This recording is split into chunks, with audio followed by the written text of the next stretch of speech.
Ele já está entrando, tá? Ah, ótimo. E Professor qualquer Carlos coisa, Edson. daí, se o independente do Vasco acessar agora ou não, daí a gente pode começar, né? Assim que o professor Carlos Edson entrar, a gente começa, né? Para não atrasar muito. Eu acho que podemos esperar o quê? Uns 10 minutos até o Não, 10 professor. minutos é Não, muito. é muita Não, é coisa. muito. O É senhor muito comanda. porque são duas falas e se o Vasco não entrar, de qualquer sorte, até o Edson tem um pouco mais de tempo, né? Mas eu não acredito que seja conveniente esperar tanto tempo, né? Tá ótimo. O senhor comanda aí o início. Ah, mas de qualquer forma a gente mantém o período, assim, né? A gente dá o tempo de 30 minutos, né? De qualquer Isso, e forma, se o porque. professor Vasco não, se o professor Vasco, por algum acaso, não ingressar, a gente pode dar mais tempo. A gente explica agora para o Carlos Edson isso Tá aí, né? bom. Que ele programe para os 30, mas eventualmente pode ter. E também, se a gente terminar um pouco mais cedo, também não é grave, né? Né? Não, De qualquer ontem forma, não nós precisamos terminar uma tivemos. hora, precisamos terminar Ontem uma nós hora hoje, né? podemos. Ontem nós tivemos, né, a professora Jane, né? Só a professora Isso. Jane, sim. Mas ela ocupou o tempo todo falando, a gente fez debates, foi ótimo. Terminamos uma Sim. hora. Não, de qualquer sorte, aí, se vai entrar, a gente até vai ter mais tempo nos debates também, quer dizer, ele não vai entrar se tiver algum impedimento, porque ele é normalmente muito zeloso, né? Então, Excelente. Eu, pelo menos, tenho aqui várias questões para ele, para a gente fomentar algum debate. tu te preparou, hein? Maldade de sexta-feira. Eu sou assim, professor Ingo, o senhor já me conhece. E A a gente, a maldade, gente a tem maldadezinha, né? uma proximidade, né, lá na UERJ com as teorias, os civilistas, né? O meu mestrado de Direito Civil foi lá, minha Foi graduação. lá, né? Foi Olha lá. aqui, Olha, aí o Carlos Edson foi. foi teu professor, é? Não, o Carlos Edson é da minha geração, né? Olha ele aqui, estamos aqui com o professor Carlos Edson já na casa. Estou vendo ele aqui. Bom dia, professor Carlos Edson. Bom Bom dia, bom Carlos dia, Edson. Lúcia. Tudo Bom dia, bem? Ingo. Tudo bem? Que Não, prazer não vê-los. estamos vendo a tua beleza, que não é muito grande, mas de qualquer sorte não estamos te vendo. Agora Eu não estamos. estou aparecendo, não. Eu estou com a câmera, É? eu Tá, tô tá, não, de câmera tranquilo. aberta.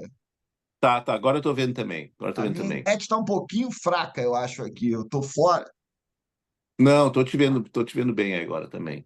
Te vendo Posso dar bem. uma Vocês me sugestão, ouvem professor bem, Ingo? pelo menos? Eu tô vendo que a Tá, internet ótimo. está tá baixa, low, né? A do professor Carlos Edson. Será que seria jogo, trocar, jogo assim, interessante trocar pela internet do celular? O que você acha, professor Carlos Edson?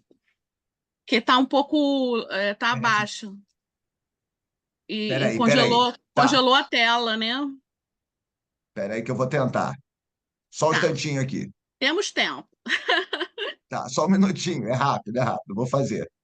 Obrigada.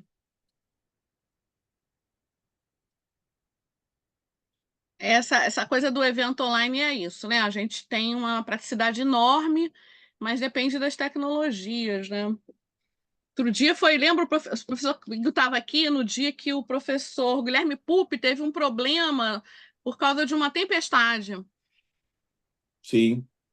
E a tempestade derrubou a internet dele, aí ele voltou com o celular. Por isso que eu lembrei que é uma opção, né? Eu acabo usando normalmente o meu 5G no celular, né? Funciona muito bem, né? Em geral, acaba sendo mais estável que o. Sim, sim.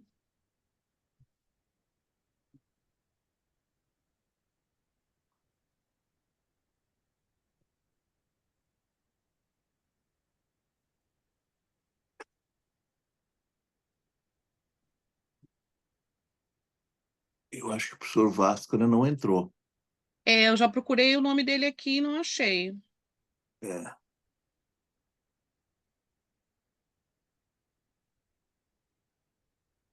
não. Bom, a gente começa, né? Se ele ingressar, ele vai, obviamente, comunicar, a gente vai perceber quando ele ingressar. Tá. Carlos Edson já Estamos só voltou. aguardando o professor Carlos Edson voltou?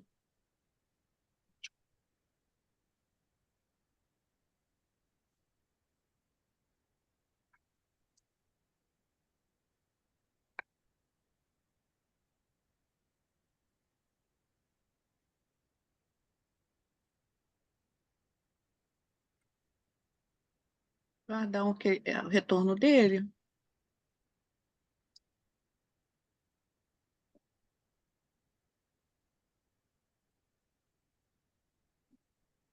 Estamos com 74 participantes já.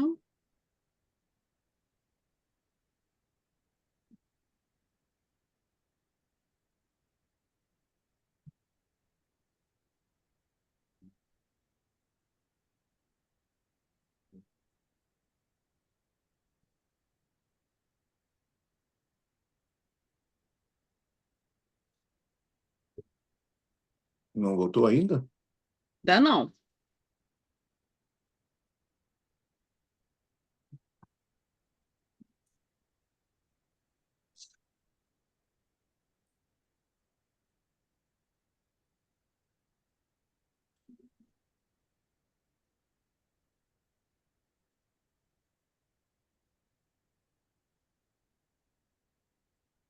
Ver se ele mandou alguma mensagem. Não. Não estou vendo. Não, aqui no WhatsApp não mandou, não. Não, assim que ele entrar, a gente começa, porque já são 11h37, né? Já está dando esse embaçozinho inicial. Perfeito.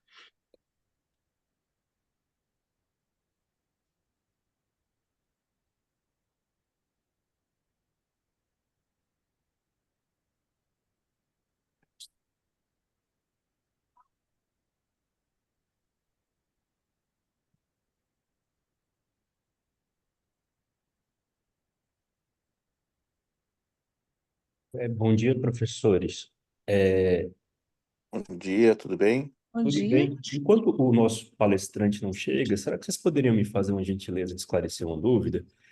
É, nas orientações para validação dos créditos, me parece que teve um erro de digitação no PDF ali. Ele está falando assim: a validação dos créditos será realizada após confirmação pelo professor que enviar a minuta em até 30 da data da entrega. Mas me parece que ele não tem nas orientações o prazo de entrega dessas minutas. Os senhores saberiam dizer qual que é o prazo? É que isso depende da instituição, tá? Tá, a No gente caso, no verifica caso depois. da PUC, eu tinha estabelecido, né, que poderia ser acho que a primeira segunda-feira de dezembro, dia 2 de dezembro, se não me falha a memória, né? Mas aí a Karen pode voltar, ela parece que já tinha informado, mas eu estou falando aqui da parte da PUC, né? Como eu sou do Aí IDP, no caso do IDP, aí a gente ficou assim de regular isso, a forma de avaliação a gente e vê o diretamente, prazo ficou professor. por conta de cada instituição para aqueles que querem, né, aproveitar como crédito. Obrigado. Não, de nada. De fato, né, foi bom chamar a atenção desse detalhe, que depois eu no grupo vou compartilhar, que seria interessante reforçar, então, né, de forma correta, né, para os participantes, prazo, forma de avaliação, tudo certinho, né? É que parece que teve um problema de formatação do PDF, que algumas palavras sumiram ali. Sim, A sim. Não, gente, é bom falar, porque às vezes a gente não enxerga isso, né? é, Então, se alguém não fala, a gente acaba não, não fica obrigado, por isso mesmo. Então, eu te obrigado. agradeço aí, porque isso, na verdade, é em benefício, né, do grupo todo aí, né? E Obrigado. essa vez, parabenizo pela iniciativa. Muito Ah, excelente essa semana. Muito produtivo. que Obrigado. bom que estão gostando aí. Obrigado. Voltou o Carlos Edson, gente? Não, ainda não. Vou ver se ele está na sala de espera. Acho que não. Manda uma mensagem para ele, o que está Eu vou ver acontecendo. com ele o Que a que. Lúcia era melhor ele, então, ficar como ele estava do que não ficar, né? Eu estou começando a ficar preocupado com esse atraso aí. Sim, sim, sim. Ele vai. Ele vai responder aqui.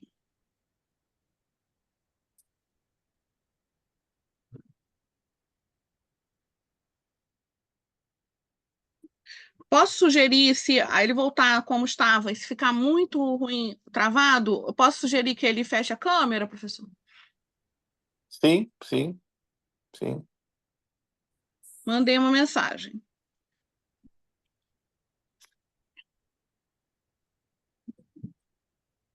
Pessoal, peço desculpas aí, tá, em nome da coordenação, mas às vezes esses problemas técnicos acontecem. Então vamos ter um pouquinho de paciência para o professor Carlos Edson retornar.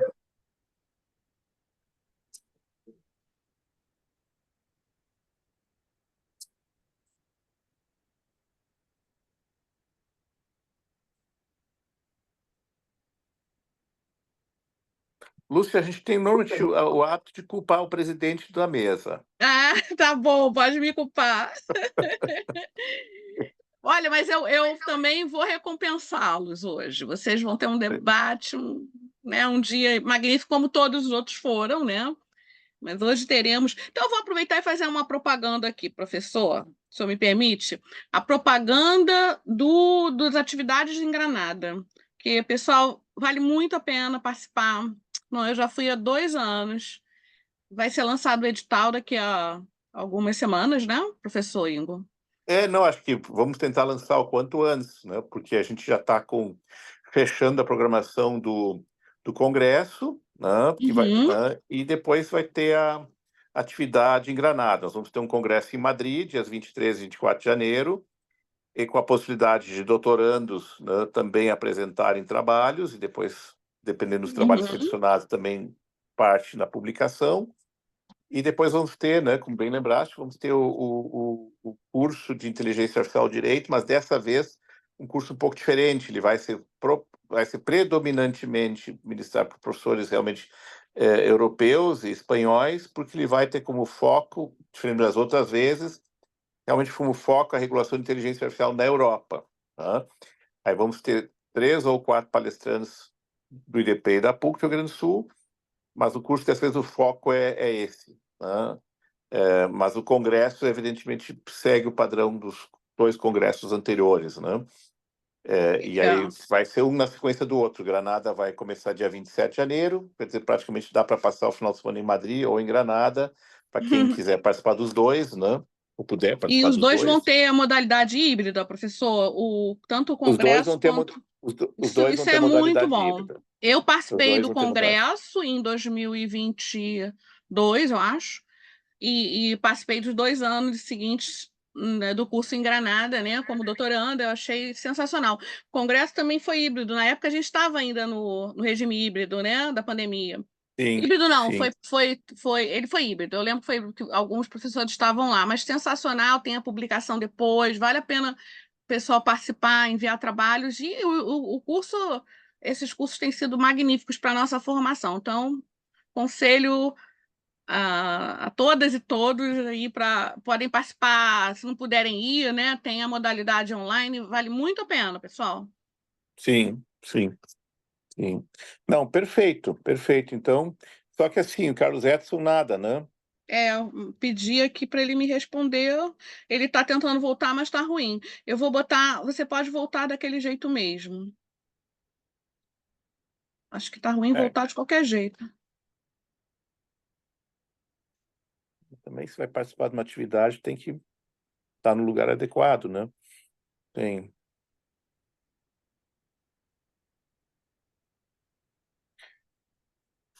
Bom, Vou assim, dizer para Lúcia, ele qualquer coisa, ele deixa a câmera desligada. sim, sim. Porque assim, daqui a pouco o pessoal começa a sair, né? Achando que não vamos ter mais atividade. Não, vamos sim, ele já vai voltar. Deus quiser. Se ele não voltar, não conseguir voltar, Lúcia, a gente pode fazer o seguinte: a gente pode dividir o tempo. Eu posso falar, desenvolver algum tema, tu também daí podes colocar todas as tuas considerações que tu farias de qualquer sorte para o debate, né? Claro. E para não ficarmos sem atividade hoje, né? Tá, mas ele estou me comunicando aqui pelo WhatsApp, ele está tentando voltar. Ele está gravando um áudio agora. Eu vou desligar o meu som para poder ouvir o áudio dele. Qual é a dificuldade, né, que ele está tendo?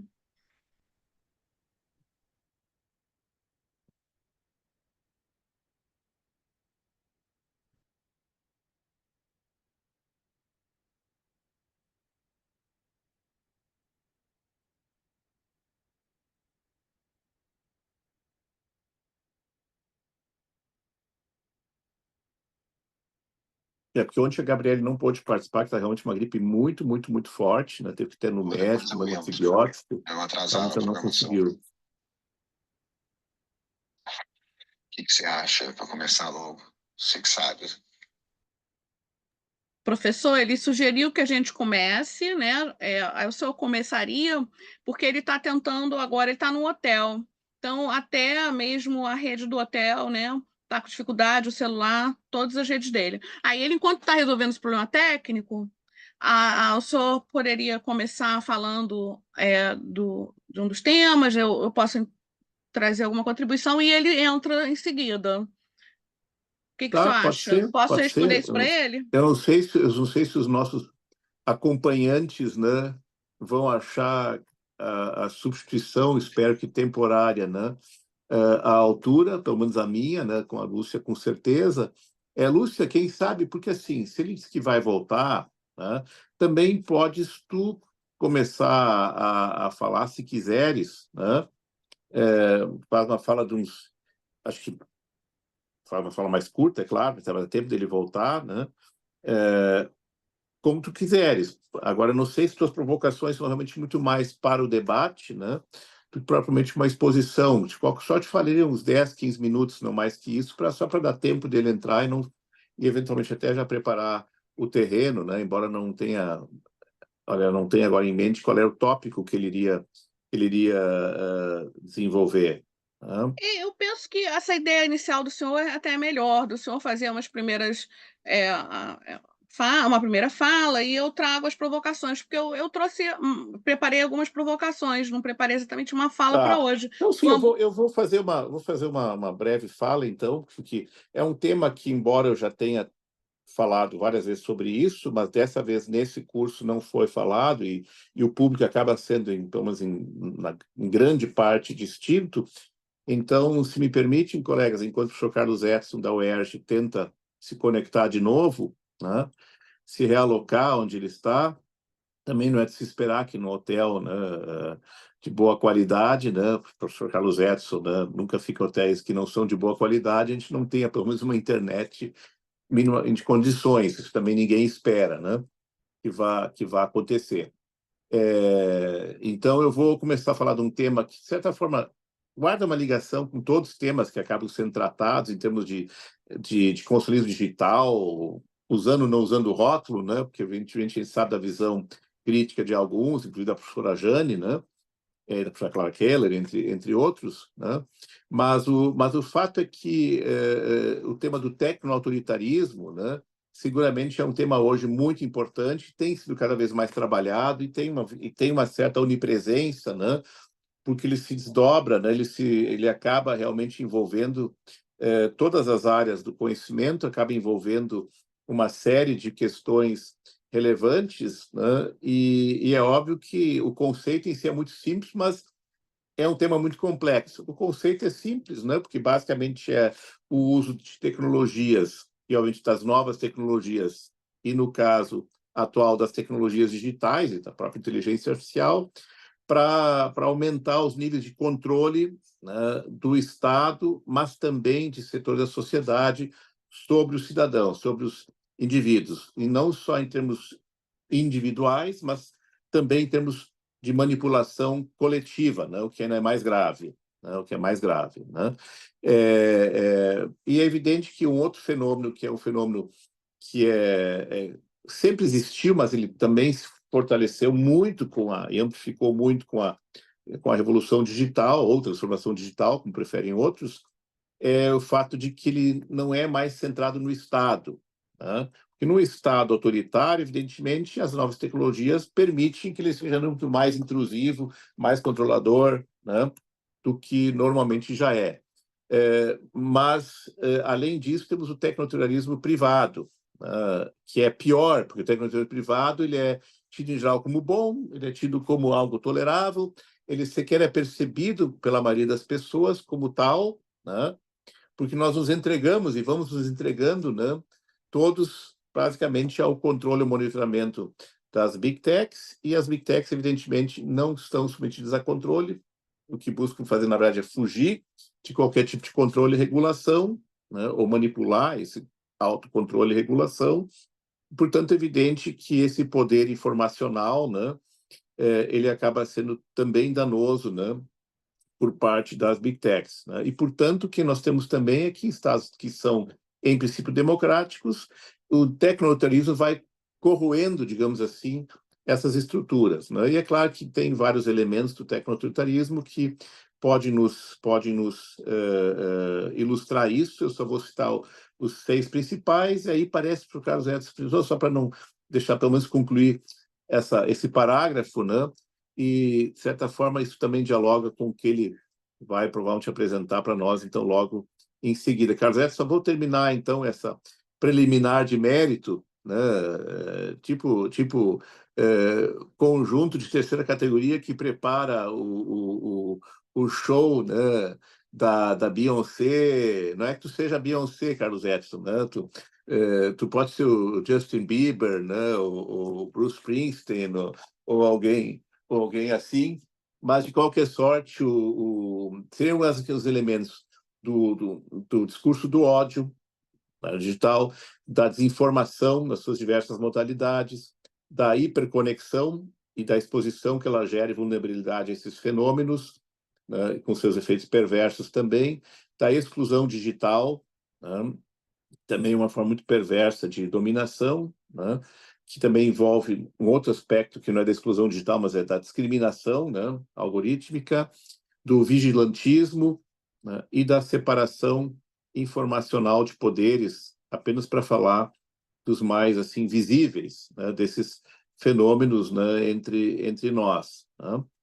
E é claro, né, da captura dos nossos dados pessoais, né, e que a gente também serve, né, a todos esses fenômenos para que eles se expandam. Então, só para não dizer que a gente não ocupou um tempinho, né, do precioso tempo para o Carlos Edson. Carlos Edson, então vou fazer formalmente a abertura, te saudar a ti, né? O senhor Vasco, pelo visto, não vai conseguir estar conosco, é uma grande pena, mas ele certamente terá razões para isso. Saudar a querida amiga, a colega Lúcia, né, que também está aqui presidindo esse painel. E, obviamente, fazer esse agradecimento em nome do IDP, da PUC do Rio Grande do Sul, da Universidade de Granada, né, da Fundação Peter Hebler, lá em Granada, que também com uma filial, né, no IDP, né, que centros europeus e alemães que estão envolvidos nessa atividade. Lúcia, te passo já o bastão da presidência, né, para seguires com os trabalhos. Obrigada, professor Ingo. Um luxo tê-lo aqui fazendo essa abertura conosco. Uma grande alegria, o nosso 5º dia do 5º seminário internacional de constitucionalismo digital. E temos aqui já quase 100 pessoas na sala, e vai ser uma alegria maior ainda, uma grande honra receber agora o professor Carlos Edson, do Rego Monteiro Filho. Professor é simplesmente hoje o diretor da Faculdade de Direito da Universidade do Estado do Rio de Janeiro, é professor titular de Direito Civil da UERJ, um dos maiores expoentes civilistas da geração dele. Ele é catedrático visitante da Universidade de Coimbra, procurador do Estado do Rio de Janeiro, onde atualmente é o procurador-chefe do Centro de Estudos Jurídicos da Procuradoria-Geral do Estado do Rio de Janeiro. Também é advogado, parecerista em temas de direito privado, um dos maiores especialistas em responsabilidade civil do Brasil e autor de diversas obras importantes. Fiz assim um apanhado, um resumo do seu currículo, bem abreviado, professor, porque o seu currículo é extenso e é uma grande alegria tê-lo conosco para falar do seguinte tema hoje. O professor Carlos Edson vai nos brindar com uma palestra maravilhosa sobre dilemas da responsabilidade civil e novas tecnologias. Professor Carlos Edson, o senhor tem a palavra, uma grande honra.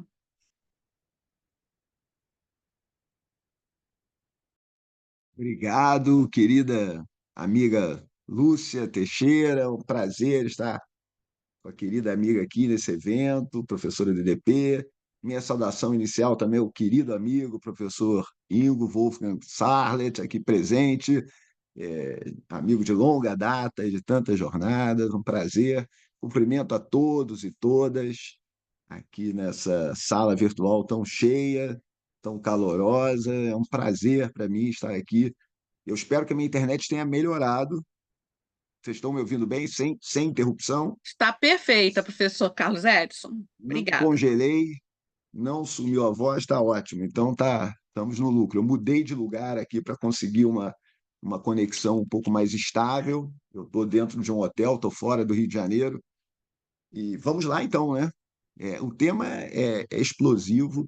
A gente está realmente vivendo um momento de transformação, um momento de passagem, né? A sociedade digital, a sociedade do século XXI, tudo isso que o professor Ingo mencionava, eu peguei já no meio aqui por conta de problemas técnicos, mas a exclusão digital, né? O problema das big techs, os impactos da inteligência artificial no mundo contemporâneo colocam em xeque a responsabilidade civil. Daí o tema que me foi sugerido, os dilemas da responsabilidade civil, nesse evento de constitucionalismo digital, né? Acho que a gente pode aproveitar essas interações, esses rumos cruzados, para estabelecer algumas reflexões aqui, né? A disciplina da responsabilidade civil ela é milenar, ela é muito antiga, ela é vetusta, a noção embrionária, a noção intuitiva daquele que comete o dano tem o dever de reparar, advém de séculos e séculos e séculos.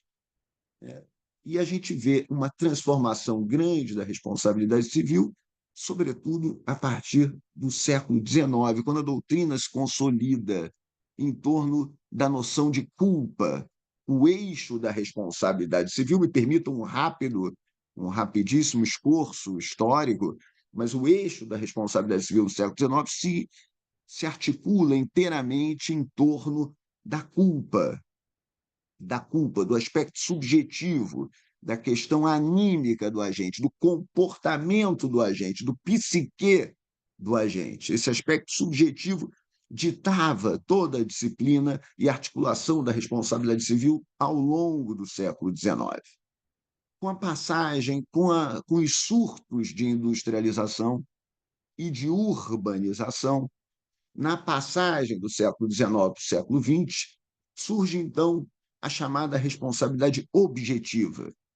Se constatou que era muito difícil para as vítimas dos danos obterem reparação em certas circunstâncias, né, diante da dificuldade, sobretudo, da prova da culpa. Daí porque se criou, então, uma teoria de que aquele que provoca um risco social deve suportar as consequências da criação do risco. Um raciocínio de que, lógico, de que aquele que tem o bônus tem também o ônus.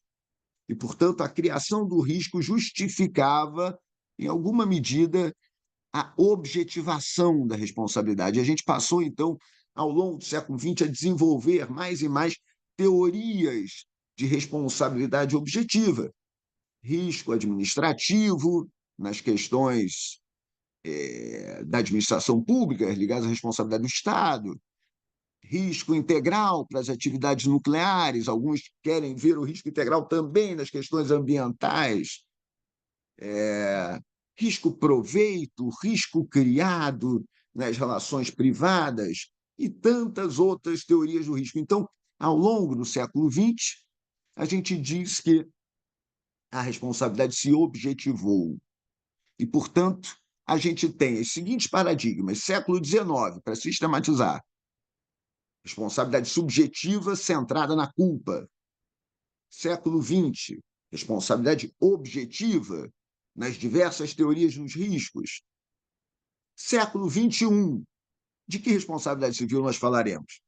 Esses são os dilemas que a gente precisa contemplar aqui, né? Nesse diálogo e nesse entrecruzamento de rumos do direito civil com o direito constitucional. Essa é a nossa reflexão aqui de hoje, né? Nesse cenário que o professor Ingo descrevia, de big techs, de big data, né? Os dados, a potencialidade de armazenamento de dados, o desenvolvimento cada vez maior da internet, internet das coisas. A gente vai vendo uma transformação gigante no mundo. E a responsabilidade civil acaba sendo considerada por muitos, e de fato isso é verdade, ela passa a ser considerada um grande repositório de todos os problemas, de todas as patologias sociais. Tudo conflui para a responsabilidade civil e ela experimenta, já no século XXI, uma hipertrofia. Ela se agiganta, ela ganha em volume, de tal sorte que a gente pode constatar, por exemplo, nas faculdades de direito, os programas todos passaram a dar uma ênfase muito maior à responsabilidade civil do que no passado. Quando eu estudei, há muito tempo atrás, a responsabilidade civil era dada um apêndice do 6º período da faculdade aí da UERJ. Hoje em dia é o período inteiro, e olhe lá, sem falar nas articulações com outros períodos. Os manuais de direito civil, que dedicavam também uma parte minúscula à responsabilidade civil, passaram a dedicar um espaço maior. Todo manual hoje tem um volume inteiro dedicado à responsabilidade civil, não é verdade? A gente percebe essa expansão quantitativa também. Tem um doutrinador italiano que tem uma frase curiosa, que é assim: poxa, a responsabilidade civil com três pressupostos básicos, assim, né? Dano, nexo causal, culpa, discussão da conduta. Com esses 3 pressupostos, como gera pano para manga isso? Como essas rearrumações geram tanto debate, tanta reflexão jurídica? Né? É verdade, as saídas são infinitas. Eu brinco que, ao contrário de 3 letras, né, que você tem um número finito de possibilidade de palavras a criar, ou 3 algarismos, que você consegue criar um número finito também de números. Na responsabilidade civil, com esses 3 ingredientes, a gente tem uma infinidade de respostas e soluções. Daí essa expansão que a gente vê. Mas a gente, começando aqui agora propriamente a nossa temática, a nossa reflexão, a gente pensa em termos constitucionais. A responsabilidade civil, hoje em dia, ela tem uma cara. A Constituição de 88, ao colocar a pessoa humana e sua dignidade no centro, no vértice do sistema, ela provocou uma alteração profunda, uma ruptura com o sistema anterior.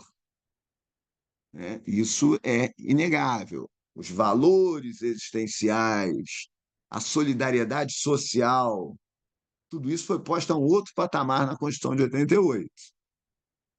E daí porque a gente costuma dizer que, se a pessoa tem prioridade, a reparação integral dos danos, de certa forma, principalmente nas relações existenciais, tem prioridade axiológica também. Há uma nítida coincidência desses vetores interpretativos, normativos, eu diria. Isso faz com que a gente tenha como ponto de partida da reflexão da responsabilidade civil do século XXI o próprio texto constitucional. E lá a gente vai encontrar essa tutela privilegiada da pessoa em termos de um princípio que é consagrado constitucionalmente. Não um princípio geral de direito antigo, um princípio normativo já, um princípio positivado na Constituição, que deflui da interpretação, particularmente, se a gente pensar em termos de reparação integral, a gente associa a 3 ou 4 incisos, ao menos, do artigo 5º da Constituição. Eu vou lhes dizer quais são. Em primeiro lugar, o artigo 5º, inciso 5º da Constituição. Depois, o artigo 5º, inciso 10 da Constituição.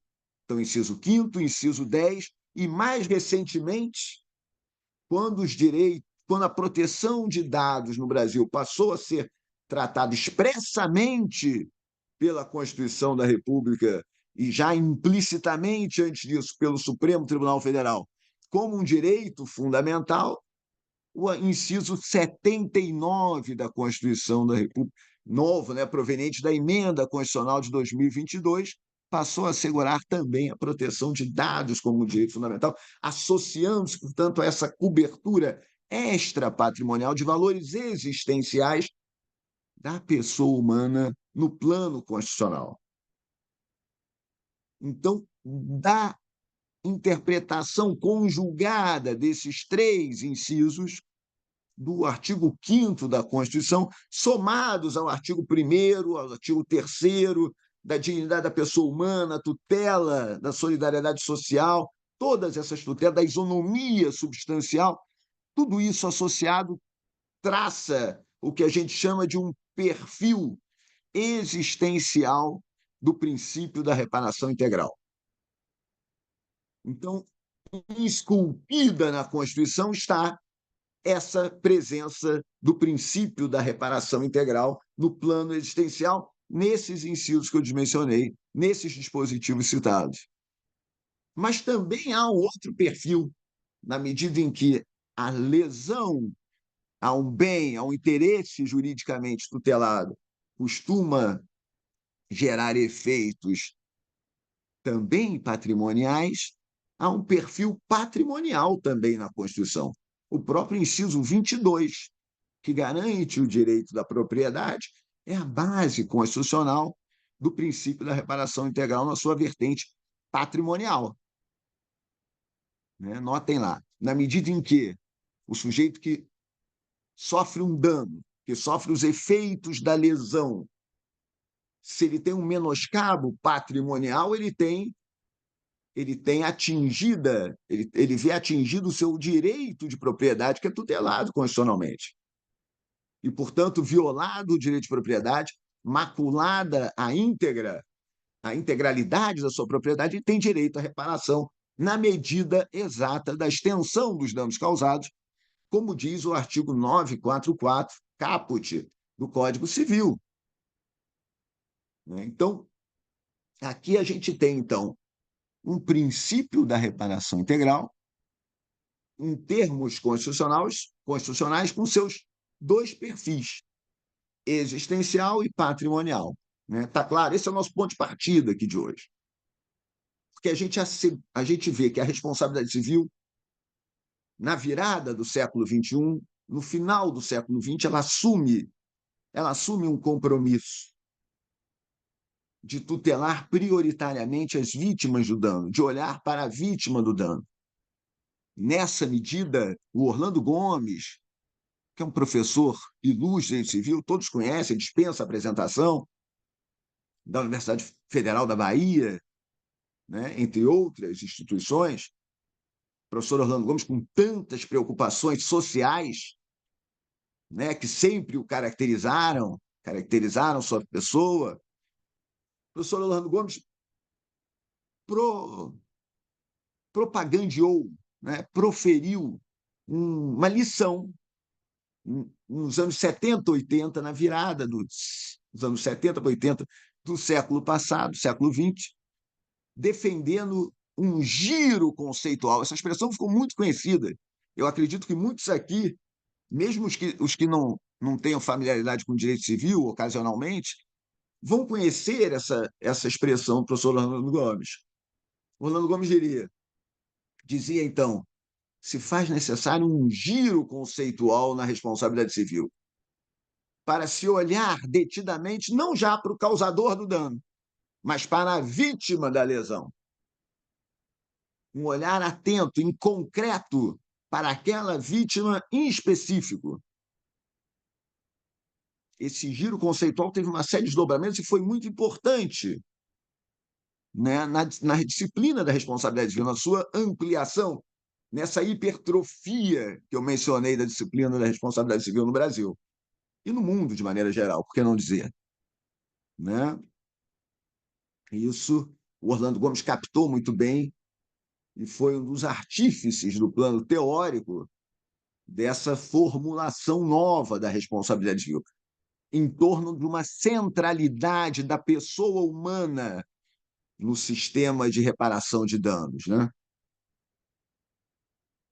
Professora Maria Celina Bodan de Moraes, minha colega, nossa amiga, querida amiga comum, professor Ingo, da professora Lúcia, aqui presente, e tantos outros, defendeu em tese de titularidade na Faculdade de Direito da UERJ essa centralidade, essa leitura civil constitucional dos danos à pessoa humana, né, na esteira desse giro conceitual de Orlando Gomes, que foi muito importante a tese da professora Celina no início do século XXI. Já no início do século XXI, todos nós conhecemos as lições da professora Celina, né? Os irmãos Mazot, voltando um pouquinho, me permito, agora me ocorreu aqui uma janela, me permito uma rápida janela aqui na nota de rodapé virtual. Os irmãos Mazot, já no século XIX, diziam, no século XX, perdão, diziam já que a responsabilidade civil é o centro das atividades jurídicas, né? É o centro das atividades jurídicas das relações de direito. E hoje em dia a gente vê essa expansão da responsabilidade civil, como eu falei. E mais ainda, dentro da responsabilidade civil, parodiando um pouco essa lição dos irmãos Mazot, a gente vê a função compensatória de danos no centro da responsabilidade civil. A função compensatória dos danos está no centro da responsabilidade civil. E é nesse sentido de procurar garantir a reparação integral dos danos é que o professor Orlando Gomes projetou esse giro conceitual e a Constituição coloca a pessoa humana no centro do sistema, para garantir que não haja danos, preferencialmente, que se danos houver, que esses danos sejam integralmente reparados em toda a sua extensão, como prevê o Código Civil no caput do artigo 944, que é o reflexo do princípio da reparação integral. Esse princípio constitucional que a gente mencionou se reflete na legislação ordinária, se projeta no Código Civil, no caput do artigo 944, em termos de quantificação. Ou seja, os danos devem ser indenizados integralmente. Integralmente. Né? Essa é a função precípua da responsabilidade civil, é o motor da responsabilidade civil. Mas cabe que discutir. Vamos lá, já agora aprofundando aqui alguma ideia nesse sentido. Será que essa função compensatória da responsabilidade civil, que está no centro da responsabilidade civil, não se nega isso, mas será que ela basta nessa sociedade tão transformada, tão diferente como a gente vê no século XXI? Com as questões todas que já foram mencionadas ao longo desse seminário? Essa é a nossa reflexão. Há, hoje em dia, no plano do direito civil, uma grande discussão que contrapõe dois entendimentos absolutamente antagônicos. O primeiro, que sustenta ainda no século XXI a prevalência, mais do que isso, a exclusividade do princípio da reparação integral, da função compensatória da responsabilidade civil. Essa seria a função associada à reparação integral, seria a função única da responsabilidade civil. Função compensatória ou reparatória dos danos, tanto faz, são sinônimos. Né? Ou seja, a disciplina da responsabilidade civil seria monofuncional para essa parte da doutrina. Monofuncional. Para outra parte, mais recente, a responsabilidade civil seria multifuncional ou polifuncional. A responsabilidade civil, nesse sentido, teria outras funções para além de compensar danos. Teria funções especialmente de ordem preventiva, promocional, pedagógica, punitiva, inclusive, para alguns, até para a maior parte da nossa jurisprudência, um caráter punitivo na reparação de danos, entre outras funções. Então, aqui, dentre essas teorias que defendem a multifuncionalidade, há algumas variações de tom, mas a gente não vai entrar nessa discussão tão forte nesse momento. Isso para nós, para o nosso raciocínio agora, perfeito desse seminário, desse nosso encontro, a gente quer contrapor duas concepções distintas do estudo da responsabilidade civil. Ou bem a monofuncionalidade, ou a polifuncionalidade, a multifuncionalidade. Esse seria, por assim dizer, o grande fla-flu da responsabilidade civil atual. Professora Lúcia, ou em homenagem ao professor Ingo, seria o grande Grenal, né, da responsabilidade civil atual. Aliás, eu vim até com uma camisa azul, mas estou com a gravata vermelha, então eu tô bem com nossos amigos lá do Rio Grande do Sul, com os dois lados, professora Lúcia. Mas vamos seguir. Vamos seguir. Essa reflexão está no centro da nossa preocupação. Vamos lá. Eu lhes falava que há uma preocupação histórica com a pessoa, com a centralidade da pessoa e com a garantia da reparação de danos. Se a gente pegar aqueles 3 pressupostos básicos que a gente mencionava no começo da nossa fala, né, os ingredientes essenciais da responsabilidade civil, por assim dizer, dano, nexo de causalidade, culpa, a gente vai ver que nesses 3 ingredientes houve verdadeiras revoluções ao interno de cada um desses elementos, cada um desses pressupostos. Se a gente analisar, ainda que rapidamente, a disciplina da reparação de danos no Brasil, a gente vai ver que esses danos, eles só a partir do final do século XX passaram a contemplar os efeitos existenciais, os efeitos extrapatrimoniais da lesão. Só no final do século XX. O leading case no Brasil desses casos de julgamentos de danos extrapatrimoniais data precisamente de 1966, 1966. Portanto, só em 1966 é que o Supremo Tribunal Federal, pela primeira vez no Brasil, concedeu reparação de danos, danos morais às vítimas. Isso foi até um caso do Rio Grande do Sul, de uma empresa de ônibus, que, por um acidente causado nas estradas do Rio Grande do Sul, morreram 2 filhos menores de um casal que buscou reparação pela perda dos entes queridos, né? Pela perda de entes queridos no Supremo Tribunal Federal. E a curiosa decisão do Tribunal de Justiça do Rio Grande do Sul é que ele reconhecia, a decisão reconhecia a culpa da empresa de ônibus. A culpa era evidente. Nexo causal também. Só que, em termos de danos, eles não conseguiam verificar o dano a ser reparado dentro da função compensatória da responsabilidade civil naquela hipótese, porque eles viam os filhos como produtos de despesas, não já de receitas. Era uma perspectiva muito ligada ao patrimonialismo, uma ótica muito patrimonializada, muito aristotélica, muito assim, cartesiana nesse sentido. Né? Se os filhos são fonte de despesas, a supressão da vida dos filhos, não, embora lamentável, embora eles reconhecessem ali, fosse digno de uma nota lamentável, mas não configurariam tecnicamente, no plano jurídico, um dano a ser reparado. A dor dos pais não tem preço, diziam eles. Atribuir um preço à dor, o precium doloris, seria imoral, injusto dentro do sistema. E, portanto, a decisão do Tribunal do Rio Grande do Sul não reparou. Disse que não havia dano. O Supremo aí deu provimento ao recurso, entendeu que havia sim, uma pesquisa grande, subiu pela divergência, olhem só. Foi o Aleomar Balieiro, o ministro, que deu, um tributarista, né? O artífice do nosso CTN. O ministro Aleomar Balieiro conseguiu pinçar uma ou outra decisão que dava danos morais, que reparou danos morais nos tribunais regionais, nos tribunais estaduais.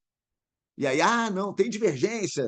Quer dizer, era 98-2, 97-3, mas ele viu a divergência, admitiu o recurso e deu provimento ao recurso. Só que, na quantificação, ele mandou descer para a primeira instância para que se calculasse tudo aquilo que os pais haviam gasto com a criação e educação dos filhos até o momento da morte. E esse foi o valor do dano moral. Percebam vocês que esse valor de dano moral, essa quantificação, acabou se mostrando indevida, porque não guarda nenhuma relação. Por que o dano moral vai ser aquilo que eles pagaram para os filhos até o momento da morte? Pediatra, escola, vestuário, alimentação. Ele mandou descer para a primeira instância para, em liquidação de sentença, se estabelecer o quantum do dano moral, como se fosse um dano patrimonial, de um dano emergente, né? Aquilo que os pais haviam gasto na educação. Tamanha a influência do patrimonialismo. Totalmente indevida. Enfim, depois ainda incluíram mais uma, né, na súmula 491 do Supremo, que era o seguinte: nas famílias menos abastadas, é comum que os filhos menores trabalhassem, então eles eram fonte de renda para a família. Então, se indenizava também aquele aspecto. E para a verba de dano moral, olha só a confusão que o Supremo se enrascou no século XX, na década de 70. Colocavam como critério de reparação de dano moral aquilo que representava um lucro cessante, entre aspas, da perda dos filhos menores, investimento a longo prazo. É muito ruim. Então, se completava, assim, aquilo que haviam gasto os pais, mais aquilo que os filhos produziam em termos de trabalho. Somava tudo e se estabelecia a verba de dano moral. Ora bem, dano moral, com essa quantificação, esse drama o Supremo acabou criando para os tribunais e para o direito brasileiro, de tal sorte que não se admitia, passou-se a não admitir, a partir daí, acumulação de reparação de danos patrimoniais e danos morais. Porque acontecia um bis in idem. Bis in idem. Se as verbas de reparação de danos morais são verbas patrimoniais, não haveria que se falar em nova indenização daquelas mesmas, aqueles mesmos aspectos já consagrados, já abarcados, né, por essa quantificação mal formulada, é verdade. Hoje em dia a gente pode criticar livremente, porque a gente já evoluiu disso, já saiu dessa etapa, mas aí não se tinha reparação conjunta. Só com a criação do STJ, mesmo assim, as primeiras decisões do STJ repetem aquele pronunciamento do Supremo. Mas a partir de 1990, já com um ano de funcionamento, o STJ amadureceu e falou: não, peraí, nos termos da Constituição, podem se acumular as duas verbas, danos patrimoniais e danos extrapatrimoniais, solucionando esse bis in idem falso, né, que não existe. Então, essa foi uma revolução no plano dos danos. E aqui a gente vê também nos danos novas situações lesivas. Alguns doutrinadores falam em novos danos. Na verdade, a gente são novas situações lesivas, novos bens jurídicos tutelados em função dessa nossa sociedade digital toda. Por exemplo, a lesão ao tempo. O tempo da pessoa passa a ser tutelado como objeto precioso do direito. O tempo, o desperdício do tempo alheio, o tempo que é um bem finito, é um tempo finito, é um bem finito, é um tempo escasso da nossa sobrevivência, talvez um dos mais preciosos, né, para tudo. Domênico de Masi, um grande filósofo italiano falecido recentemente, dizia, né, tempo livre é importante para tudo, para ler livros, para ver filmes, para namorar, para tudo, né? Para fazer uma boa refeição. Né? Os gourmets aqui presentes vão entender a importância do tempo livre para sentar e comer bem numa mesa. Então, isso tudo é precioso e que é subtraído. Quando ele é subtraído injustamente por ato de terceiro, esse terceiro tem que reparar todos os efeitos dessa lesão. Assim também os dados, a professora Lúcia aqui, mestre de todos nós na proteção de dados no Brasil, autoridade aqui presente, autoridade na matéria, professora Lúcia.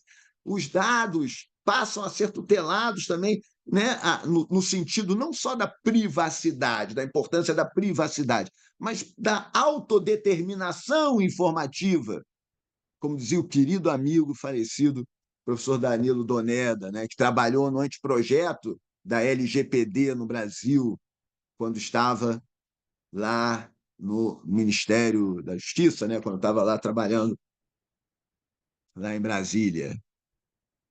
Então, são novos bens jurídicos, sei lá, dados, o tempo, a chance também. A chance se incorpora à responsabilidade do Brasil só recentemente, só no século XXI. No século XX não se falava de perda da chance no Brasil, embora já na França se falasse há muitos anos, na Europa toda. A chance em si é um bem jurídico que merece tutela e cuja lesão vai projetar efeitos patrimoniais e extrapatrimoniais. Então, notem bem, o princípio da reparação integral, eu estou lhes dando esses exemplos só para mostrar como o princípio da reparação integral projeta uma força axiológica, uma força normativa ao interno do elemento dano, dentro da responsabilidade civil, da teoria da responsabilidade civil. E o elemento dano se ressignifica a partir dessa força axiológica nova, né, dessa experiência normativa, dessa experiência cultural do século XXI. E, portanto, para se garantir reparação integral, há que se olhar todos esses efeitos lesivos, todos esses novos bens jurídicos tutelados. Efeitos patrimoniais ou extrapatrimoniais. Nos dois campos. Mais ainda, em termos de causalidade, homenageando também a PUC do Rio Grande do Sul, eu me lembro do professor Eugênio Facchini, com decisões importantes em tema de causalidade. A causalidade que antes era vista como elemento natural, uma noção naturalista, por assim dizer, uma noção quase que matemática de causalidade, causa e efeito, no sentido natural, ela passa a ser apreciada sob uma perspectiva jurídica, em que se admite a sua transformação, a sua revolução interna também, de um juízo de certeza para um juízo de probabilidade. Há muitas e muitas decisões nesse sentido, de jeito comparado, e aqui no Brasil algumas já começam a despontar, inclusive da lavra do nosso querido desembargador Eugênio Facchini, professor da PUC do Rio Grande do Sul. Né? Questão do tabaco, entre outras, né? Mesmo doenças que têm causas plurimas, causas diversas, há como se fazer a quantificação e a imputação do dever de reparar conforme essas probabilidades, conforme esse juízo de probabilidades, né? Eu recomendo a leitura desses votos, é fácil vocês pesquisarem aí no site do Tribunal de Justiça do Rio Grande do Sul para encontrarem esse giro também axiológico dentro do nexo de causalidade. Tudo isso também para garantir uma reparação integral. Por quê? Porque senão a gente não pode, o sistema não pode conviver com. Se a reparação integral é um princípio de força constitucional, o sistema não pode conviver com danos não reparados ou com danos mal reparados. Se a lesão é permanente, se a lesão é definitiva, se a lesão projeta efeitos irreversíveis, a reflexão é: a responsabilidade civil pode conviver com esses danos? Como se reparam esses danos, se eles são irreversíveis? Como se repara um vazamento de um dado sensível, professora Lúcia? Como se repara isso? É difícil, né? Uma vez externalizado, uma vez caiu na rede, caiu na internet, como se pode falar em retorno ao estado anterior, retorno ao status quo ante? Como assim? Se já não é mais possível esse retorno, né? Se não é possível nem sequer uma situação equivalente, é como se não houvesse o dano, porque não dá para esquecer. Então, são questionamentos que nos colocam e nos fazem pensar muito em tema de causalidade. Mas vamos além, na culpa, na própria culpa também. A força constitucional do princípio da reparação integral projetou uma revolução ao interno da culpa. A culpa, que antes era vista como uma conduta, um erro de conduta, né? Uma conduta psicologicamente equivocada, passa, ou seja, que impunha ao intérprete uma verificação subjetiva no âmago da pessoa, do agente causador do dano, passa a ser verificada de forma objetiva. Também a culpa. Não é incorreta a expressão objetivação da culpa. Não é incorreta. Ela é certa. A culpa se objetivou mesmo, em função de parâmetros, de cotejo, de um simples confrontamento com parâmetros objetivos. O que se espera de um profissional do direito? Se espera essa conduta. Que se espera de um profissional médico, do cirurgião? Essa. Está da arte, qual é? É isso. Tem que fazer isso, aquilo.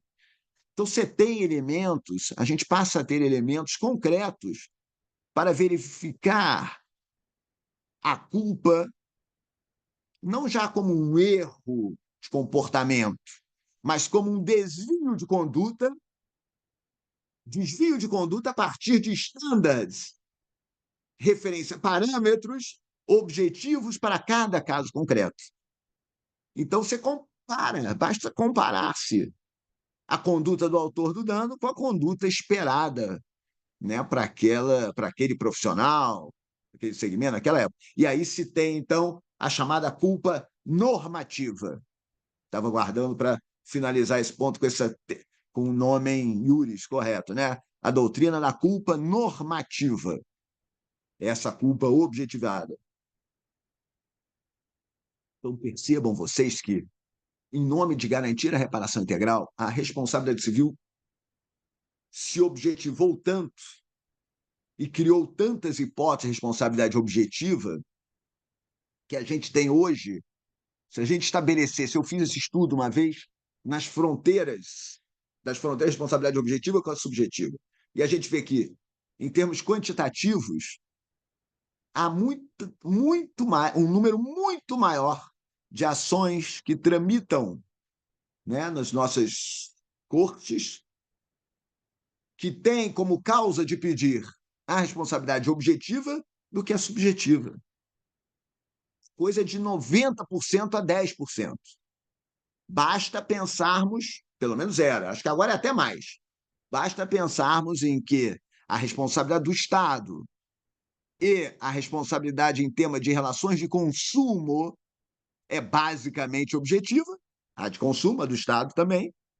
Então, essas duas somadas dão esse percentual de 90% para a responsabilidade objetiva. E a culpa, então, ficou com seus confins bem tadinhos. Se a gente traçasse assim, um traçado de Tordesilhas, e os portugueses foram empurrando os espanhóis para lá, a objetiva expulsou a culpa, se espraiou de tal forma objetiva que a culpa ficou com espaço residual. De maneira que não é correto se dizer, alguma doutrina antiga ainda repete, a culpa é o centro do sistema. Não é. Não é. Não é. O sistema é dual. O sistema é dualista. E o Código Civil de 2002 é expresso nesse sentido, né? Ele diz, no artigo 927, tanto o ato ilícito como há uma cláusula geral de risco da atividade no Brasil. Há uma cláusula geral de risco que diz... Aliás, foram as duas grandes inovações do Código Civil de 2002, né? Em temas de responsabilidade. As únicas duas grandes inovações. Foi o parágrafo único do 927, tratando essa cláusula geral de risco no Brasil, e o parágrafo único do 944, admitindo a redução equitativa da indenização. Então, notem bem que o princípio da reparação integral, então, para fechar, e já me aproximando da conclusão, também projeta os seus efeitos dentro da verificação da culpa para garantir a reparação integral da vítima. Em nome da reparação integral, reformula o conceito de culpa. Está reformulado o conceito de culpa no Brasil. Tudo em nome de garantir a reparação integral. Agora, mesmo sendo um princípio, esse é o último dado aqui para a gente refletir, mesmo sendo um princípio de natureza constitucional, e mesmo por ser um princípio, reformulando melhor dizendo, mesmo sendo um princípio, a reparação integral não configura, não tem um aspecto absoluto. Não se trata de um direito absoluto, de um princípio absoluto, até porque não existem princípios absolutos. Ele vai ser sempre ponderado com outros princípios. E a gente admite, o sistema brasileiro de responsabilidade civil admite que a reparação integral, com toda essa força axiológica que ela tem, mesmo assim, em que pese essa força, admite que haja uma ponderação e que, em determinadas circunstâncias, se limite o princípio da reparação integral em nome de outros valores dignos de tutela, igualmente ou mais ainda, como a sobrevivência, como a garantia do mínimo existencial do causador do dano. Não é mesmo? Não é verdade? Que vai gerar, muitas vezes, uma quantificação reduzida para a vítima. Ou seja, a vítima vai suportar sozinha uma parte dos danos, uma parte dos efeitos da lesão. A reparação aqui não será integral. Há limitações legais e convencionais nesse sentido, que o sistema admite. Dentro da força da autonomia privada, por exemplo, se as partes são equivalentes, podem fixar ali, sobretudo em temas patrimoniais, podem fixar e devem pré-fixar os limites e a determinação e a imputação dos riscos negociais de cada contrato entre as partes, a distribuição desses ônus, desses riscos, dos custos de eventuais danos entre as partes. Né? São as partes que garantem essa gestão dos próprios riscos do negócio. Mas a lei também estabelece alguns limites. Né? O credor em mora, a mora do credor, por exemplo, no artigo 400 do Código Civil, os contratos benéficos no artigo 392, são casos em que, mesmo havendo culpa, não haverá reparação integral na outra ponta. O sistema mesmo já ponderou em abstrato, o legislador fez uma ponderação em abstrato e resolveu num sentido. Né? No 944, a redução equitativa dos danos. O projeto, pessoal, aliás, vale a pena ver, ficou muito bom esse parágrafo. O 944 tem um parágrafo primeiro no projeto, que foi entregue agora para uma comissão de juristas, entre elas o nosso querido professor Nelson Rosenwald, né, que foi o relator dessa parte da responsabilidade civil, juntamente com a ministra Isabel Galotti, com a Patrícia Carrijo, que é magistrada, né, fizeram esse ponto. E o parágrafo primeiro ficou muito bom, porque eles decompuseram a redução equitativa em dois fatores.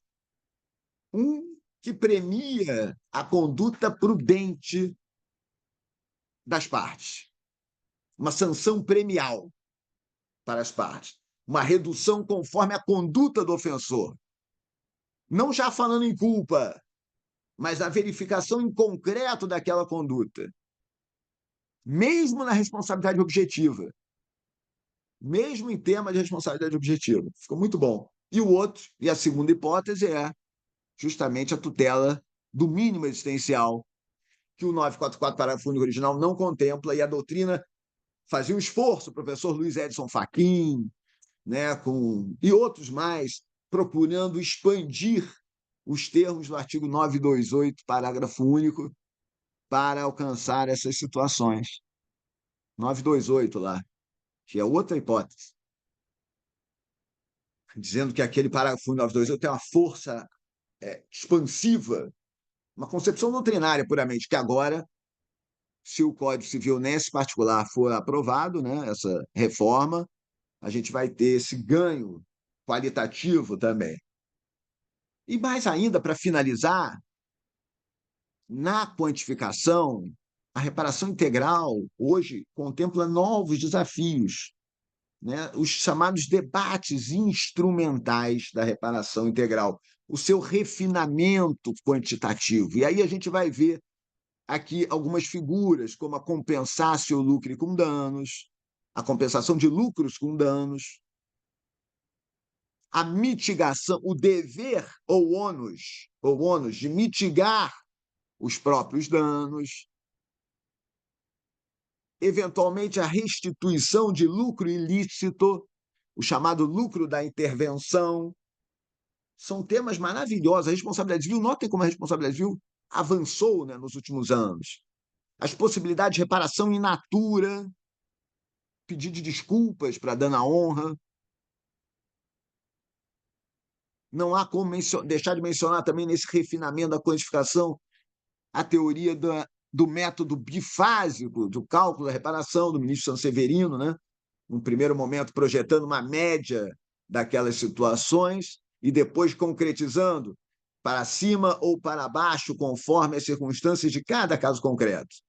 Método bifásico, que é tão conhecido de todos nós, que a jurisprudência tem adotado, né? Às vezes com alguns equívocos, mas pelo menos é um avanço, né? A tentativa de estabelecer uma média para aqueles casos similares e depois dosar para cima ou para baixo, conforme as circunstâncias de cada caso concreto. Enfim, são várias e várias revoluções que se orientam por tentar garantir o princípio da reparação integral, em última análise. E aí, a questão final, para encerrar esse princípio constitucional, como a gente falou, é a reflexão, né, que fica para todos nós. Será que, diante dessa sociedade nova, muito nova, que a gente está vivendo um momento histórico de transição, né, violento, será que a responsabilidade civil é suficiente com essa estrutura atual ou ela precisa ser reformulada? Em outras palavras, será que ela é monofuncional? Ela tem a função estritamente compensatória ou ela tem que ter novas funções? Eu tenho dúvida em relação a algumas dessas funções, eu vou confessar a vocês isso, mas eu tenho certeza de algumas outras. A preventiva e a precaucional e a promocional, eu tenho certeza absoluta que têm que ser contempladas por várias questões, seja por indenização de despesas preventivas, pela tutela inibitória, né, por diferentes instrumentos, seja pela sanção premial de condutas.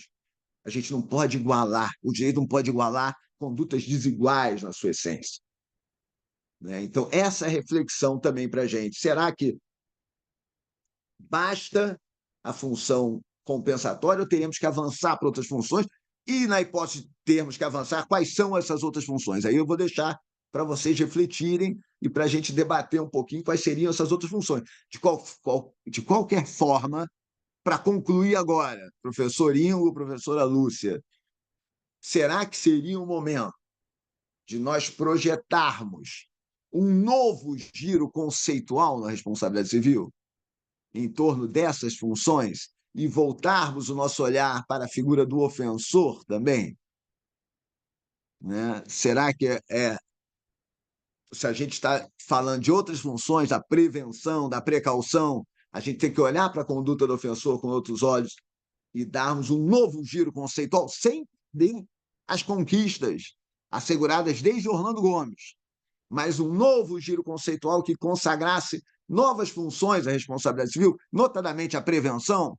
Eu estou convencido de que sim, mas eu estou aberto aos debates e estamos aí. E foi um prazer falar com vocês nessa manhã, já tarde, né? Manhã tarde aqui, de sexta-feira.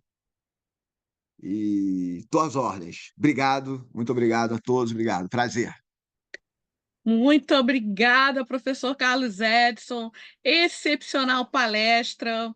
Eu estou encantada com o panorama, né, que o senhor trouxe dentro do direito civil constitucional, desse giro conceitual, axiológico, da força constitucional do princípio da reparação integral, e já sou fã aí da multifuncionalidade da responsabilidade civil que o senhor tanto defende, né? Acho que precisamos até de uma nova sessão, né, professor Ingo, para debater essas novas funções, mas eu só queria fazer aqui um pequeno apanhado. Temos que encerrar às 13 horas, professor Carlos Edson. Acredito que a gente não tenha aqui tempo para se estender nos debates, mas eu penso, professor, Estendi, que... Lúcia, desculpa, eu passei um pouquinho dos 30, porque já sabia que Não, não, o você me falou que tempo... o professor Vasco tinha problema para conectar, né? Sim, o tempo do senhor foi estendido mesmo, e foi excelente, né? Porque a gente trouxe, tem até novos elementos para pensar em futuros trabalhos científicos. E quando o senhor fala do tempo, tempo com bem jurídico, eu também lembro da discussão, né, em face das novas tecnologias, porque hoje a gente lida com a sociedade algorítmica, né? Um conceito do professor Jack Balkin que muitos nós utilizamos, né? A transição da sociedade em rede para a sociedade algorítmica. Então, nessa sociedade algorítmica, a gente tem o mercado da atenção, que não é algo novo. O professor Tim Wu tem um livro sobre o mercado da atenção que já identifica o mercado da atenção, a gênese dele, no século XIX, com aqueles jornais que começaram a produzir aquelas matérias um pouco de fofoca para tomar atenção e engajar as pessoas. Só que hoje a gente tem na sociedade algorítmica o extremo, né, do mercado da atenção, né, de todo o modelo neoliberal, que os dados hoje são um insumo, né, de todo esse mercado e uma série de modelos de negócios. E me chamou a atenção sobre esse novo giro conceitual, o olhar para o ofensor, é o primeiro ponto que eu destaco. Porque se a gente olhar para os novos pressupostos de ASG ou ISG em inglês, ambiental, social e governança, o ofensor, no caso, o agente econômico, ele tem novas funções hoje que podem impactar também nesse giro conceitual, né? Nessa construção conceitual do papel do ofensor, um pouco além do que é tradicionalmente falado na responsabilidade civil, que eu acho que não teve muito grandes avanços na sociedade algorítmica. Professor, é a primeira colocação que eu faço. E uma segunda colocação, me conectando com alguns dos temas aqui, do seminário esta semana, nós temos a professora Laura Schertel, né, que trabalhou na comissão de juristas que fez o anteprojeto da lei de inteligência artificial, nós tivemos o professor Balaguer, que é também um dos organizadores do evento, o professor Ingo sempre traz esse tema também, que é a questão até do princípio da precaução, professora Gabriele Sarlet, princípio da precaução, né, que nós bebemos da fonte do direito ambiental, né, e na proteção de dados também discutimos o princípio da precaução, porque hoje no cenário da inteligência artificial nós estamos dentro de processos decisórios que são marcados por total assimetria de poder, de informação, baixa explicabilidade, opacidade, falta de transparência, e às vezes certas situações para o ofendido, para a vítima, representariam provas totalmente diabólicas, né? Se discutirmos os pressupostos da responsabilidade civil mais tradicionais. Então, eu acho que essa pressão de causalidade ela tem que avançar sim. Nós precisamos falar muito mais ainda dessas novas funções da responsabilidade civil, porque a compensatória ela não dá conta desse novo mundo da sociedade algorítmica. Professor Ingo, eu quero passar a palavra para o senhor, fazer as suas considerações sobre a palestra também. Obrigado, professor Edson, pela magnífica palestra. Eu aprendi muito, aliás, com todas as falas que eu pude acompanhar. Infelizmente, só não pude acompanhar ontem, mas, de fato, eu já também, pelo menos, conhecia o texto, né, da professora Jane, então, de algum modo, eu já estava acompanhando, né, dessa forma. Também, professora Lúcia, pelas excelentes considerações adicionais. Eu sei que tinha várias outras, mas, em função do adiantado da hora, né? E que não foi culpa do professor Carlos Edson, porque, de fato, nós tínhamos previsto que, não havendo um outro palestrante, ele tivesse bem mais tempo para desenvolver. Só não teve mais, porque, de fato, no início houve um problema com a nossa internet, né, 5G, que na verdade é 2G, né, e com a qualidade, né, que nós conhecemos, né, embora o preço seja um dos mais altos do mundo, né, com a qualidade que nós conhecemos, de fato, ela nem sempre nos socorre, né? Isso faz parte do jogo, né? Quando se faz essas atividades online. Mas, assim, em primeiro lugar, assim, essa trajetória, essa reconstrução da evolução da história civil realmente é excelente, né?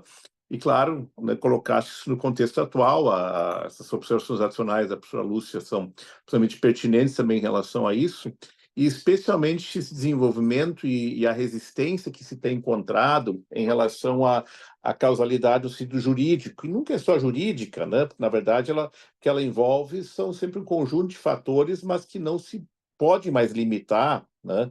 E nem haveria como fazer isso para que a responsabilidade cumprisse as suas funções como instrumento de tutela de direitos fundamentais, que é isso isso que ela serve, né?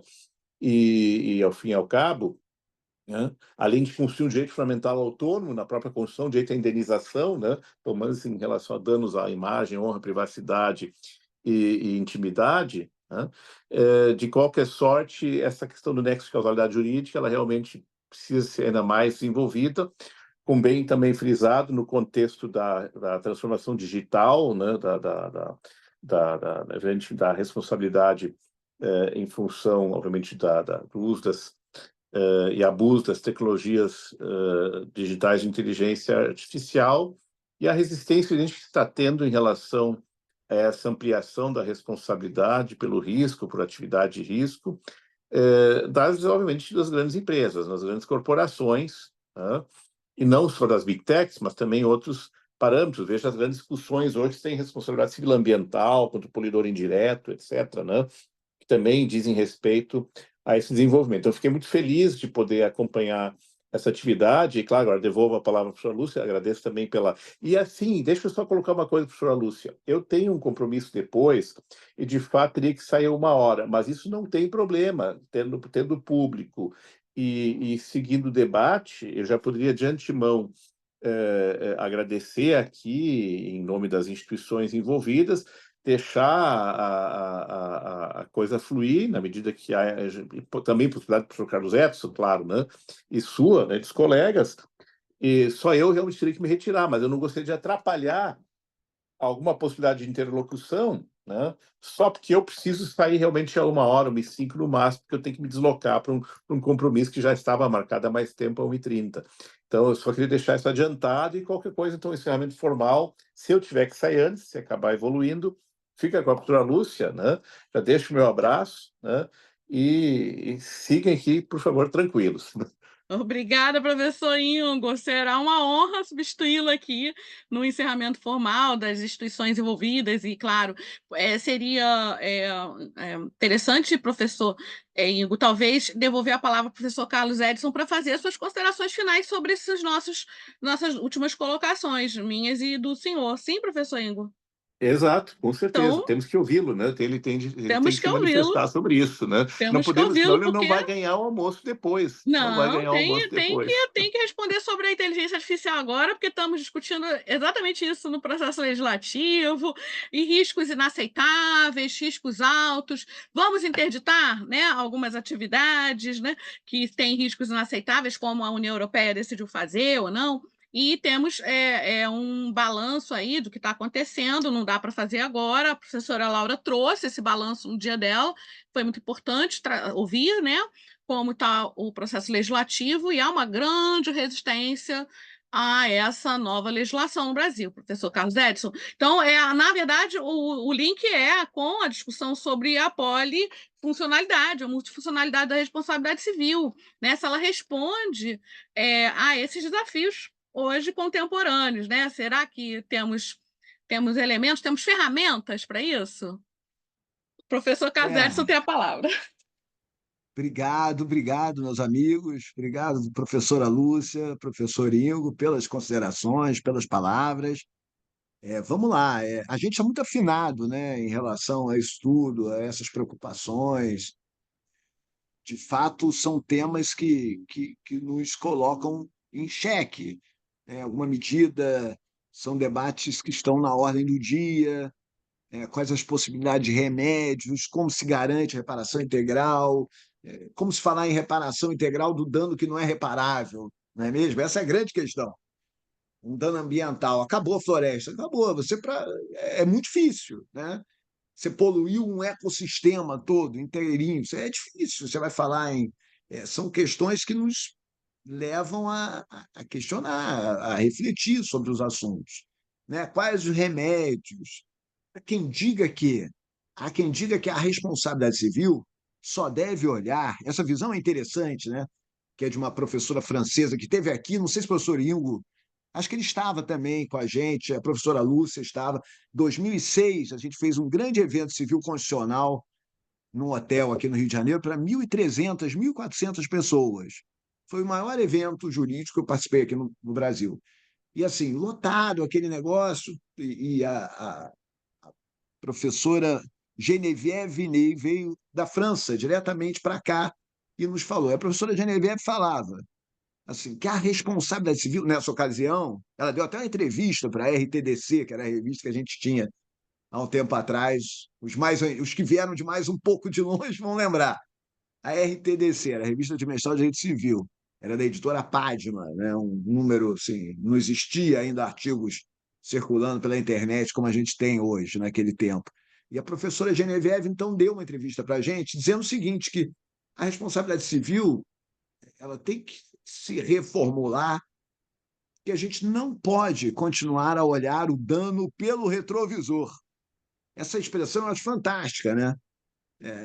A gente vai olhar sempre o dano pelo retrovisor, mas há uma parte da doutrina que quer e que explicitamente abraça essa tese. Hoje, senão o dano tem que... A responsabilidade civil, há craseado, cabe olhar o dano pelo retrovisor. Quer dizer, seriam outras competências, né, notadamente das agências reguladoras, atuar na prevenção, o poder público, por meio das políticas públicas, ele é que teria que atuar, e não a disciplina da responsabilidade civil. É uma reflexão. Só que, muitas vezes, a ANEEL, a Anatel, as agências reguladoras não funcionam adequadamente, não conseguem solucionar todos os problemas, né? A gente vive numa sociedade em que a gente produz em massa, consome em massa e demanda em massa. Então, a massificação é um fenômeno geral. Está ligada à produção e consumo, está ligada à judicialização, né? A judicialização, as demandas de judicialização. Então, será que essas agências teriam força para evitar danos, né? Para causar essa reformulação toda, ou teriam que estar associados, em alguma medida, à responsabilidade civil? Quais instrumentos de responsabilidade civil podem ser eficazes nessas construções? Tutela inibitória para alguns, para outros, o ressarcimento de despesas preventivas, a quantificação, os instrumentos de quantificação na segunda fase do método bifásico, né? Levar em conta a conduta do ofensor, de modo a estabelecer uma sanção premial, como falava o Norberto Bobbio. Talvez fosse interessante. Né? São instrumentos da responsabilidade civil, próprios da responsabilidade civil, que poderiam ser somados aos demais instrumentos de direito administrativo, de direito sancionatório, administrativo sancionatório, especialmente, né, nesse sentido. Esse é um debate que está na ordem do dia. Está na ordem do dia e a gente está afinado, aí, navegando nessas águas tormentosas, né, das nossas reflexões contemporâneas. Professora Lúcia, Muito eu não obrigada, sei, querem professor Carlos uma em Edson. ponto. Eu parei Olha, aqui, uma em ponto eu parei. Eu sou germânico aqui nesse sentido, professor sou Ingo, germânico, em britânico, homenagem ao professor nosso Ingo. Wolfgang. Temos aí tanto material para reflexão e futuros debates. É uma alegria terminar aqui o 5º Seminário Internacional de Constitucionalismo Digital, com essa magnífica palestra, com todas essas reflexões que esse diálogo, né, Direito Civil Constitucional, eu sou dessa escola também, né, professor? Então, eu estou dentro do meu métier também, isso para mim é uma alegria, uma felicidade enorme, professor. Aliás, o senhor lembra tanto o professor Gustavo Tepedino em tudo, por ser discípulo dele, e a sua didática, a sua simpatia, e foi uma manhã maravilhosa, né? Então, eu estou devolvendo a palavra agora para o professor Ingo, para o encerramento oficial, já lembrando das próximas atividades em Granada e em Madrid, pessoal. Todos participem aí. Um abraço a Muito bem. todos e todas. Obrigada, professor Carlos Edson, mais uma vez. Professor Ingo. Muito bem, então acabou cabendo a mim mesmo o encerramento. Só então reforçar o que eu já tinha adiantado, mais meus agradecimentos ao querido amigo, né, colega Carlos Edson, pela excelente participação, pela professora Lúcia também pela condução impecável, né, e ele é sempre muito enérgica, né, competente e também muito simpática, né, desse último painel. Acho que encerramos com chave de ouro, né? Uma sequência, na verdade, de grandes momentos que nós tivemos aqui, né? Como anunciado, realmente acho que conseguimos manter um altíssimo nível, né? nas palestras, a qualificação dos palestrantes, o nível das perguntas também, o nível de participação realmente muito significativo dos nossos discentes, dos programas, mas também dos demais convidados. Um agradecimento especial, novamente, às instituições promotoras, aos colegas, né, professor Francisco Balaguer, Hilton Robel Filho, Atalá Correia, né, professor Gilmar Mendes, ministro Gilmar Mendes, também pela coordenação do evento, a equipe do IDP de apoio ao Lincoln, né, que toda a equipe que também são impecáveis, né, e nós sabemos que o quanto um evento desses não sequer teria como ser viabilizado sem gente, né, de alta qualificação e dedicada participando também, e tenho certeza que todos aqui levarão muitas lições, muitas ideias, né, muitos insights, né, tanto para as suas atividades profissionais de outono, mas também, em particular, para a academia, muitas ideias para novas dissertações e novas teses, né, que sempre brotam de eventos dessa natureza. Então, foi uma grande alegria, né? E vamos, então, declarar encerrada essa sessão. Um bom almoço a todas e todos, ótimo final de semana, né? Excelente Dia da Criança para quem as tem, né? Quem não tem, sempre é bom se sentir um pouco criança, né? Mesmo alguém que já é estatutário como eu, né? Já passou dos 60, né? É bom que a gente também vivencie esses momentos. Então, um abraço geral, né? E tudo de bom.